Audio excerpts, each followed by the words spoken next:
क्या आपने कभी सोचा है कि शीशे के ग्लास में जब पेंसिल को डालते हैं और उसमें पानी को भर देते हैं तो वो पेंसिल अपनी जगह से थोड़ा सा डिस्प्लेस्ड दिखाई देता है, यानी कि उठा हुआ दिखाई देता है। ऐसा क्यों होता है? या फिर आपको याद होगा गांव में या कहीं पे शहर में जब आप मेले में जाते हो या गए हो तो वहाँ पे आपने देखा होगा कि एक गेम करवाते रहता है जिसमें बीच में एक बाल्टी होता है जिसके बीच में एक छोटा सा कुछ डब्बा डाल दिया होता है और ऊपर से बोलता है आप इस पैसे को डालिए इसमें, और अगर उस डब्बे में जाकर गिरा तो आपको उसका डबल पैसा देंगे। ऐसा कुछ गेम होता है। जब हम बचपन में घूमने जाते थे मेला वगैरह में तो हमने ऐसा देखा था, लेकिन डालते तो थे सेंटर में पर वो जाता नहीं था उस डब्बे में। तो ऐसा क्यों? क्योंकि हम तो जानते हैं कि कोई भी अगर मटेरियल को जैसे लाइक किसी भी लोहे वगैरह को पानी में डालते हैं तो जहाँ पे डालते हैं उसी पोजीशन पे जाकर गिरता है, तो फिर उसमें क्यों नहीं गिरता था? तो ये इसलिए होता था क्योंकि वहाँ पे लाइट का जो रिफ्लेक्शन हो रहा होता था। तो लाइट का रिफ्लेक्शन क्या है ये जानना है हमें कि रिफ्लेक्शन क्या होता है, और जिसकी वजह से हम इतना नुकसान कर चुके हैं अपना, मतलब कितनी बार तो हम हार चुके हैं ना वैसे गेम में। तो ऐसा क्या था उसमें, तो ये जानेंगे। मैं राहुल कुमार स्वागत करता हूँ आप सभी का कॉलिंग क्लासेस में, और इसका उत्तर भी आज मिल जाएगा हमें। शुरुआत करते हैं रिफ्रैक्शन से।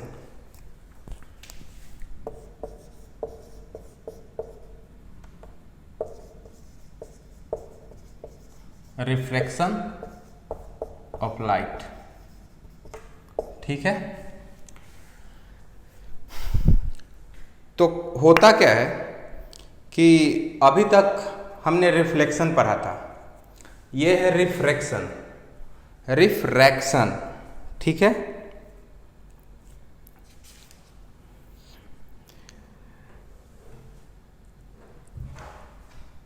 तो अभी तक जो हमने रिफ्लेक्शन पढ़ा था उसमें हो क्या रहा था कि ये मिरर होता था और ये प्रिंसिपल एक्सिस होता था, और कोई भी लाइट आती थी तो वो उसी मीडियम में वापस चली जाती थी। यानी कि अगर मान लें कि ये मीडियम एयर है तो ये एयर से लाइट आया और वापस एयर में ही चला गया। बताया भी था रिफ्लेक्शन का, जब डेफिनेशन बताया था हमने तो ये बताया था कि रिफ्लेक्शन क्या होता है। जब कोई इंसिडेंट रे किसी भी सरफेस से टकराती है या किसी भी मीडियम से टकराती है और अगर वापस उसी मीडियम में चली जाती है तो उसको रिफ्लेक्शन बोलते हैं। तो ऐसा इस मीडियम को जब सारा फिनोमेना यानी कि सारी प्रक्रिया एक ही मीडियम में हो तो इस तरीके का मीडियम को बोलते हैं होमोजीनियस, ठीक है। और अगर मान लेते हैं सपोज कि एक ग्लास है, ठीक है, या एक चलिए मान लेते हैं ये शीशे का ग्लास है, ठीक है। एक लाइट यहाँ पे गिरा। अब ये शीशे का ग्लास कैसा होता है? ट्रांसपेरेंट होता है, यानी कि जब कोई भी लाइट इस पे आकर गिरता है या इस शीशे के ग्लास पे तो ये ट्रांसपेरेंट है, तो ये क्या करेगा, इसको क्रॉस करके आगे निकल जाएगा, यानी कि यहाँ पे रिफ्लेक्ट नहीं होगा। रिफ्लेक्ट तो तब होता था ना जब इसको कोट किया हो रहता था, जैसे शीशे वो मिरर की बात करते थे तो क्या होता था, कोटिंग किया हो रहता था, और जब कोटिंग किया हो रहता था तो लाइट को पास करने नहीं देता था, इस वजह से वो रिफ्लेक्ट कर जाता था। लेकिन ये ग्लास है और ये ट्रांसपेरेंट मीडियम है, तो इस मीडियम में लाइट आएगी और निकल जाएगी। तो ये लाइट जिस पाथ पे आती है, समझिएगा, बात पे ध्यान दीजिएगा। ये अब मैं इसको वापस शीशा बना ये ग्लास बना देता हूँ, शीशे का मिरर से हटा देता हूँ। ये क्या है? ग्लास है। अब ये लाइट आई और लाइट ये इसका ओरिजिनल पाथ है, ऐसे जाना चाहिए था। ये इस लाइन ये स्ट्रेट आया और ऐसा निकल जाना चाहिए था इस पाथ पे, ठीक है। लेकिन होता ऐसा नहीं है। ये क्या करता है कि ये नॉर्मल एक्सिस है। नॉर्मल एक्सिस मैंने बताया था क्या होता है, कोई भी सरफेस पे जहाँ पे लाइट गिर होती है वहाँ से गुजरने वाली परपेंडिकुलर लाइन होती है, नॉर्मल एक्सिस होती है। ये हम जानते हैं, वी ऑल नो डेट, ये नॉर्मल एक्सिस है।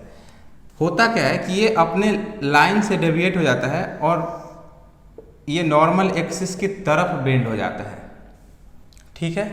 तो ये नॉर्मल एक्सिस की तरफ बेंड हो जाना यानी कि ये अपने ओरिजिनल पाथ से क्या हो गया, डेविएट हो गया। ये किस तरीके का ये रे आ रहा था, ऑब्लिक आ रहा था, यानी कि तिरछा रे आ रहा था। तो कोई भी तिरछी रे जब किसी मीडियम पर आकर गिरता है और वो ओरिजिनल पाथ से यानी कि अपने वास्तविक रास्ता से डेविएट हो जाता है, यानी कि उसको कह सकते हैं कि कहते हैं ना भूल जाना, मतलब जो रास्ते पे आ रहा था उस रास्ते पे नहीं आया और वो अपना रास्ता बदल लिया, वो रास्ता चेंज कर लिया, गुमराह हो गया। तो इस तरह के प्रक्रिया को, ये जो फेनोमेना होता है इसको बोलते हैं रिफ्लेक्शन ऑफ लाइट। फिर से ध्यान दीजिए, एक बार और डेफिनेशन बोले, डेफिनेशन समझ जाएंगे तो रिफ्रैक्शन कुछ भी नहीं है। कोई भी लाइट जब किसी मीडियम से आ रहा हो और वो किसी मीडियम से जब टकराए और किस तरीके से आ रहा हो, ऑब्लिकली यानी कि तिरछी आ रहा हो, तो वो अपने ओरिजिनल रास्ते से भटक जाता है, यानी कि डेविएट हो जाता है फ्रॉम देयर ओरिजिनल पाथ। तो इस फेनोमेना को हम रिफ्रैक्शन बोलते हैं। हमने बोला था ऑब्लिक रे, और अगर ये जैसे ये नॉर्मल पे ही आए, मान लेते हैं कि ये नॉर्मल पे ही लाइन आया, ये लाइट आया, लाइट रे नॉर्मल एक्सिस पे आया, तो ये तो ऑब्लिक नहीं है, यानी कि तिरछी नहीं है, सीधी है, नॉर्मल पे ही आया, तो ये अपने पाथ से डेविएट नहीं होता है, ये सीधा निकल जाता है, ठीक है। ये प्रॉपर्टी होता है कि जब नॉर्मल पे कोई भी लाइट पड़ती है तो वो किसी मीडियम से टकराती है और वो मीडियम ट्रांसपेरेंट है, यानी कि पारदर्शी है, तो नॉर्मल पे उसी रास्ते पे निकल जाती है, डेविएट नहीं होगी कहीं पे। और तो ये भी तो इसको रिफ्लेक्शन नहीं कहेंगे, लेकिन ये प्रॉपर्टी हमें ध्यान रखना है कि अगर नॉर्मल पे आती है तो वो वापस उसी रास्ते पे निकल जाएगी, वो डेविएट नहीं होगा। लेकिन अगर कोई ऑब्लिक यानी कि नॉर्मल से हट के तिरछी लाइन आती है तो वो जब उस मीडियम पे दूसरे मीडियम पे आती है, गिरती है, मतलब एक मीडियम से दूसरे मीडियम पे आती है, तो वो अपने ओरिजिनल पाथ से यानी कि ओरिजिनल रास्ते से भटक जाती है, डेविएट हो जाती है। तो इस फेनोमेना को, इस प्रक्रिया को हम बोलते हैं रिफ्रैक्शन ऑफ लाइट। ये बात। अब बात कर लेते हैं, अब बात करते हैं कि जैसे क्या है कि ये डेंसर मीडियम है, दो तरह का मीडियम होगा, एक डेंसर और एक होगा लाइटर। डेंसर से समझ में आ रहा होगा, डेंसर मतलब जिसका घनत्व क्या होगा, ज़्यादा होगा, और लाइटर मतलब जिसका घनत्व कम होगा। तो सोचिए, कोई भी मटेरियल है, यानी कि कोई भी ये पेन को ही मान लेते हैं, तो ये डेंसर है, मतलब इसके पार्टिकल जो है, इसके जो अणु हैं एक दूसरे से बहुत ज़्यादा चिपके होंगे, एकदम कॉम्पैक्ट फॉर्म में होंगे, और जो लाइटर होगा उसके पार्टिकल दूर दूर होंगे। तो जिसमें डेंसर होगा उसके बीच में, पार्टिकल के बीच में स्पेस कम होगा। तो कोई भी लाइट आती है तो जब डेंसर मीडियम पे पड़ेगा तो क्योंकि उसके पार्टिकल बहुत ज़्यादा कॉम्पैक्ट है, एक दूसरे से एकदम सटे सटे हैं, तो लाइट के रास्ता पे बैरियर का काम करेगा, उसको रोकने का काम करेगा। तो जो लाइट मान लेते हैं कि 3×10⁸ के मीटर पर सेकंड की स्पीड से आ रहा था, तो अब वो स्पीड तो नहीं रहने वाला है, क्योंकि बीच में एक ऑब्स्ट्रक्शन आ गया, और ये डेंसर मीडियम में क्योंकि इसके पार्टिकल बहुत ज़्यादा कॉम्पैक्ट हैं तो इसका स्पीड को क्या करेगा, कम करेगा। तो अब इस डेंसर में कोई भी लाइट आती है, ठीक है, ये एयर से आई, तो एयर कैसा मीडियम है? लाइटर मीडियम है, क्योंकि एयर में पार्टिकल क्या होता है, आप सब केमिस्ट्री के स्टूडेंट हैं तो आपको पता है कि पार्टिकल क्या होता है एयर में। एयर मतलब गैस है, तो वहाँ पे पार्टिकल एक दूसरे से अलग अलग होते हैं, दूर दूर होते हैं। तो यहाँ पे जो स्पीड की लाइट की स्पीड होगी वो मान लेते हैं 3 × 10⁸ मीटर पर सेकेंड की है, ठीक है। अब ये डेंसर मीडियम है तो इसकी डेंसिटी तो ज़्यादा है, तो लाइट की स्पीड क्या हो जाएगी, कम हो जाएगी। तो इस वजह से ये क्या होगा कि ये अपने ओरिजिनल पाथ से डेविएट होगा और किधर होगा, ये नॉर्मल एक्सिस जो है हमारा, नॉर्मल एक्सिस के क्लोज आएगा, नॉर्मल एक्सिस की तरफ भागेगा, ठीक है। देखिए ये इस रास्ते पे जाना चाहिए था, इस रास्ते पे आ गया, मतलब नॉर्मल एक्सिस के पास में आ गया। तो जब इससे क्या परिणाम निकला कि जब कोई लाइट लाइटर मीडियम से डेंसर मीडियम में आती है तो वो नॉर्मल एक्सिस के पास आ जाती है, नॉर्मल एक्सिस की तरफ झुक जाती है, ऐसा। और अब अगर यही उल्टा हो जाए तो क्या होगा, जैसे मान लेते हैं कि ये डेंसर मीडियम है, ठीक है, और डेंसर मीडियम से कोई लाइट चला और ये नॉर्मल एक्सिस है, तो ये इसको ऐसे आना, इस पाथ पे आना चाहिए था, लेकिन ये क्योंकि डेंसर मीडियम में स्पीड लाइट का कम था, अब जैसे ही लाइटर मीडियम में आया तो इसको खुला वातावरण मिल गया, खुला एकदम सब कुछ मैदान पूरा खाली मिल गया। तो क्या करेगा, अब तेज़ी से दौड़ेगा, मतलब ऐसा सपोज एग्जाम्पल के लिए, ऐसा एक्चुअली में हो या ना हो अलग बात है, हम एग्जाम्पल के लिए बता रहे हैं। तो क्या होगा, अब ये दूर भाग जाएगा इससे।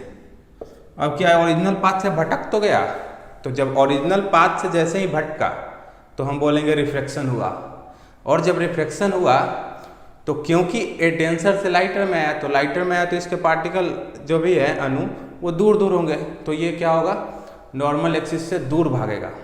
तो इस क्या इससे क्या परिणाम निकला कि जब डेंसर मीडियम से लाइटर मीडियम में आती है तो नॉर्मल एक्सिस से दूर भागती है। दो बातें, और एक बात पहले ही बता चुके हैं कि जब कोई लाइट नॉर्मल एक्सिस पे आके गिरती है, नॉर्मल एक्सिस से आती है तो वो उसी लाइन में निकल जाती है, कोई डेविएशन नहीं होता है। 3 बातें थी, 3 बातें हमने जान लिया रिफ्रैक्शन के बारे में, और यही रिफ्रैक्शन है। अब ये जो हम लाइटर और डेंसर कह रहे थे, अब इसको डिफाइन किस तरीके से करते हैं, ये इसको डिफाइन करने के लिए कितना डिफ्लेक्ट होगा नहीं होगा, ये सारी चीज़ें हमें एक स्नेल्स साहब हैं,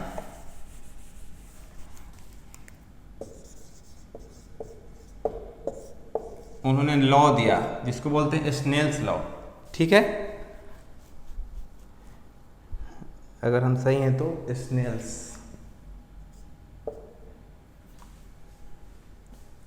ठीक है।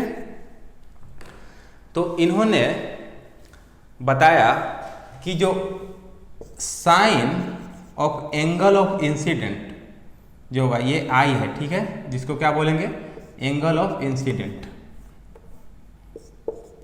और जो sine of angle of refraction, ठीक है, होगा वो क्या होगा, कांस्टेंट होगा। और इसको लिखें कैसे, म्यू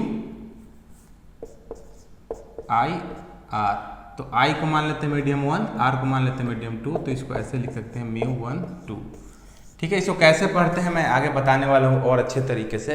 अभी ये जान लीजिए कि ये क्या है, कांस्टेंट होता है, एंगल ऑफ इंसिडेंट और एंगल ऑफ रिफ्रैक्शन का जो रेशियो होता है साइन ऑफ, वो क्या होता है, कांस्टेंट होता है, और ये किसके बराबर होता है, म्यू के बराबर, और म्यू को बोलते हैं रिफ्रैक्टिव इंडेक्स, रिफ्रैक्टिव इंडेक्स, ठीक है। अब आपके मन में आ रहा होगा कि एंगल ऑफ इंसिडेंट तो हमें पता है, पहले भी बताया आपने, ये एंगल ऑफ रिफ्लेक्शन तो सुना था, और एंगल ऑफ रिफ्रैक्शन क्या हो गया यहाँ पे, तो कुछ नहीं, जैसे एंगल ऑफ रिफ्लेक्शन था, ठीक है, जैसे ये देखो, ये ग्लास है, ये लाइट है, ठीक है, ये नॉर्मल एक्सिस है, तो ये क्या है, नॉर्मल एक्सिस से जो एंगल इंसिडेंट रे बनाता है इसको क्या बोलते हैं, एंगल ऑफ इंसिडेंट।